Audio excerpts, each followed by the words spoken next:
the accomplishments of the person who bore that name and gave it its weight before you dare capitalize on it in the public sphere.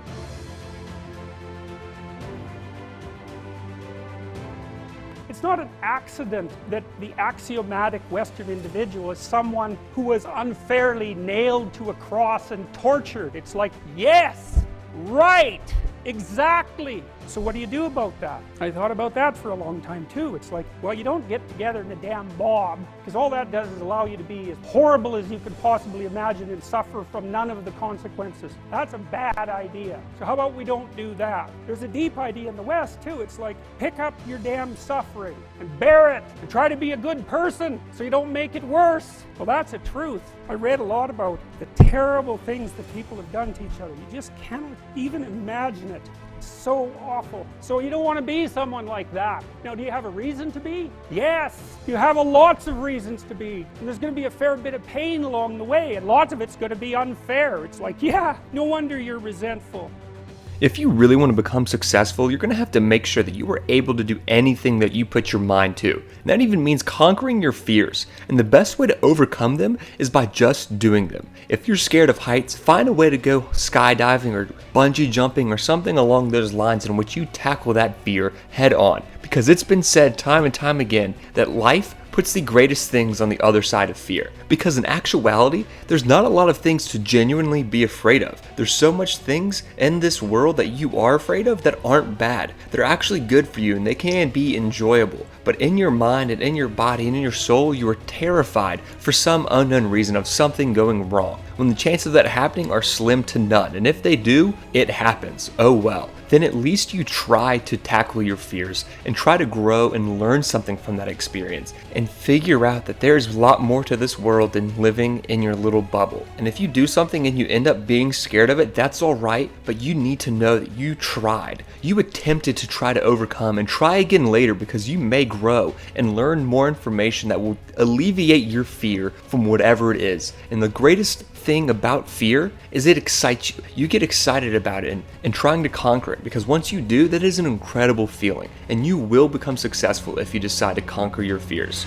These words that are bandied about, like vision and leadership, you can drill down into them very hard and start to make some sense out of them if you're willing to grapple with them at the level of detail. And I do a lot of that in this book, because a lot of it is about orienting yourself in your life. And imagine that you have your employees write out a business plan for their own development, right? So the plan would be, how can I become a better employee? And then you have half your employees do that, and the other half you have write out a different plan, which is, how can I put my life together properly? And then you wait a year and you measure the performance of the two groups. Is the people who make the life plan outperform the people who make the business plan? That's really quite a stunning finding, really. It's not what you'd expect. And what it means is that if you're going to be effective at work, then you should first of all be effective in your life. And even more importantly, if you have a vision for the direction of your life and your job is serving that purpose, then instantly your job becomes motivating. Because you might be sitting there and thinking, well, why am I doing this repetitive and rather dull task?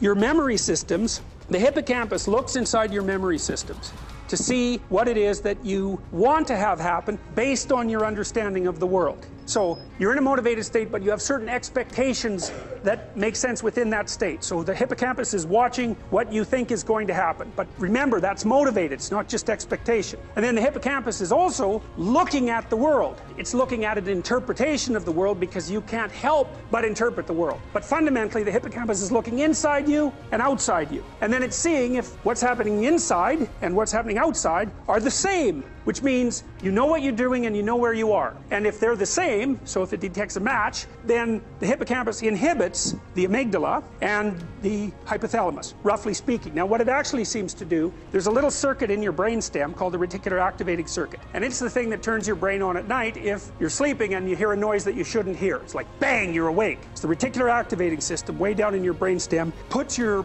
cortex into a high arousal state, and poof, you're conscious.